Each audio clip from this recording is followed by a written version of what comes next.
Well, it's time now here on France 24 to take a look through this morning's French newspapers. Elena Casas-Montañez is here with us in the studio to look through the French press. Good morning, Elena, good morning to you.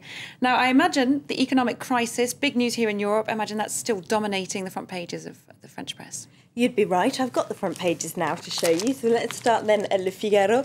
They've got agreement between the government and the majority as a headline. Now, there wasn't really any disagreement within the ruling UMP about what should be done, but the paper announces that they have indeed come up with a plan to reduce France's budget deficit. It involves reducing tax breaks that you get when you sell your house and putting up social contributions on capital gains and so on. Now, Le Figaro really presents this as a government victory. Libération, though, on the left does point out that Sarkozy has had to take a step back here. He's had to drop the idea of installing a golden rule which would limit the amount of budget deficit you could have in the French constitution, because the socialists have refused to vote for it, saying that it was a cheap attempt to try and fight the presidential election on the economic crisis. So perhaps seeing the difference there between the right-leaning and the left-leaning French press. Yes, we can really see we're in a presidential campaign era now, really. They're quite partisan every day.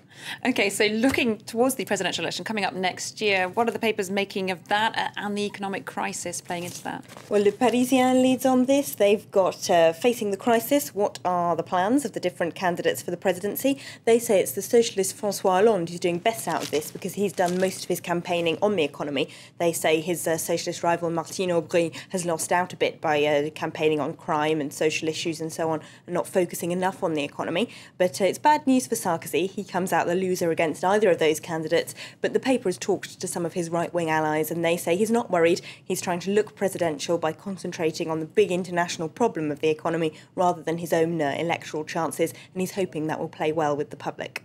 Well, yeah, there's been a lot of negative comments in the past about him commenting too much on his personal life, so perhaps if he stays on the economy, that might be a better tactic. OK, on to that health scandal we were talking about yesterday, Elena. A laboratory apparently caught out lying about its prescription drugs. Yes, yesterday we were talking about Servier, the laboratory, having apparently lied about the drug Mediator, which is an anti-diabetic drug that turned out to have a strong amphetamine in it, and they're now facing criminal charges which could result in them being banned from selling drugs at all in France because this drug was linked to a large number of deaths. Now, it makes the front page of Libération today. It says Servier reoffends on the front page. Now, what they're talking about is another completely different drug called Protolos, which was licensed in 2004 to deal with osteoporosis. But apparently it also has potentially fatal side effects that were deliberately hidden by the company. Now, there's a testimony inside the paper of a doctor who says that the company falsified his expert opinion about both drugs, and about Mediator, apparently this falsification dates back to 1973 when they lied about it in order to get it licensed by the French regulatory body. Now, there's that criminal case going on against them, as I said, and more than 300 people, according to the paper, are also planning to sue the laboratory over the side effects of that drug. A very worrying story there, worrying revelations indeed. On to something completely different now. The Catholic newspaper Le Croix on the difficulties of deleting your past online. Yes, we all have things we'd probably like to delete from the internet, don't we? No comments there. Well, whether it's embarrassing photos or more serious things like a spent criminal conviction, you just can't delete them because even if you do yourself from Facebook, for example, they do remain in a cache, so you could search for them and find them. The paper says that the French lawmakers are trying to pass a law forcing internet companies to delete stuff, but it's impossible, really, because Google, Facebook and so on are all based in the US, where politicians just haven't looked at the issue.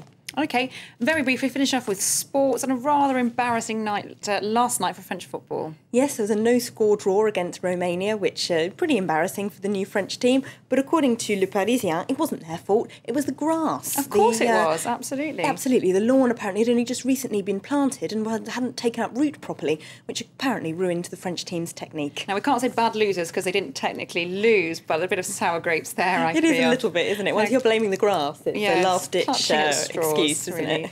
OK, well, thanks very much indeed, Elena Casas-Montañez, for that French press review. Thanks for being with us. Thank you.